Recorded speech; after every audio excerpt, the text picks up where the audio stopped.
আসসালামু আলাইকুম, সবাইকে জানাচ্ছি পয়লা বৈশাখের শুভেচ্ছা। এই জন্য পয়লা বৈশাখের শুভেচ্ছা জানাচ্ছি কারণ পয়লা বৈশাখ চলে গেল। পয়লা বৈশাখের আমরা যখন রয়ে গিয়েছে, কারণ চট্টগ্রাম জুড়ে বিভিন্ন জায়গায় চলছে বৈশাখী মেলা। তো চট্টগ্রাম সার্কিট হাউস হচ্ছে এটা, কারণ আমার ননদ এসছে দেশের বাইরে থেকে, ওকে নিয়ে ঘুরতে এসছি। সার্কিট হাউসের সামনে আমরা একটু ছবি তুলছি। ছবি তুলে রাস্তাকে ঘিরে বেশ কিছু মেলা চলছে। তো কিছুটা দূর গেলেই আপনারা দেখতে পারবেন অনেক মেলা বসেছে। কারণ সামনে পুরনো যে শিশু পার্কটা ছিল, সেই পুরনো শিশু পার্কটাতে আগে শিশু পার্ক থাকার কারণে কিছু হতো না এই এলাকায়। এর আগে চট্টগ্রাম যে স্টেডিয়াম মাঠ আছে, সেই স্টেডিয়াম মাঠ প্রাঙ্গণেই মূলত মেলাগুলো হতো। এখন পুরনো শিশু পার্কটা ভেঙে ফেলার জন্য ওই জায়গাটা খালি আছে, ওই জায়গাটাতেই মেলা হয়েছে। মেলা শেষ করে আমরা সার্কিট হাউসের সামনে একটু ছবি তুললাম, কারণ আপু যেহেতু খুব একটা আসে না, এই জন্যে কিছু ছবি তুলে দিচ্ছি আপু। ছবি তোলা শেষ হলে আমরা মেলা দেখব।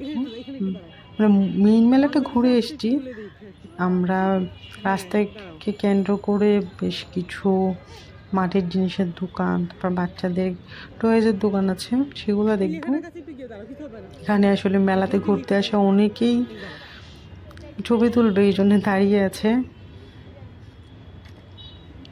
তো আপু ছবি তুলে দিয়ে তারপরে আমরা মেলাতে ঘুরতে যাব আবার। সার্কিট হাউসটা অনেক সুন্দর, এর ভিতরে ঢুকতে দেয় না, এই জন্য আমরা শুধুমাত্র গেটেই ছবি তুলছি। এখানে সিকিউরিটি গার্ড আছে, ওদের জন্য আসলে বেশি একটা সামনে যাওয়া যায় না। আমি ভিডিও করছি আর একটা ছবিও তুলে নিচ্ছি সাথে।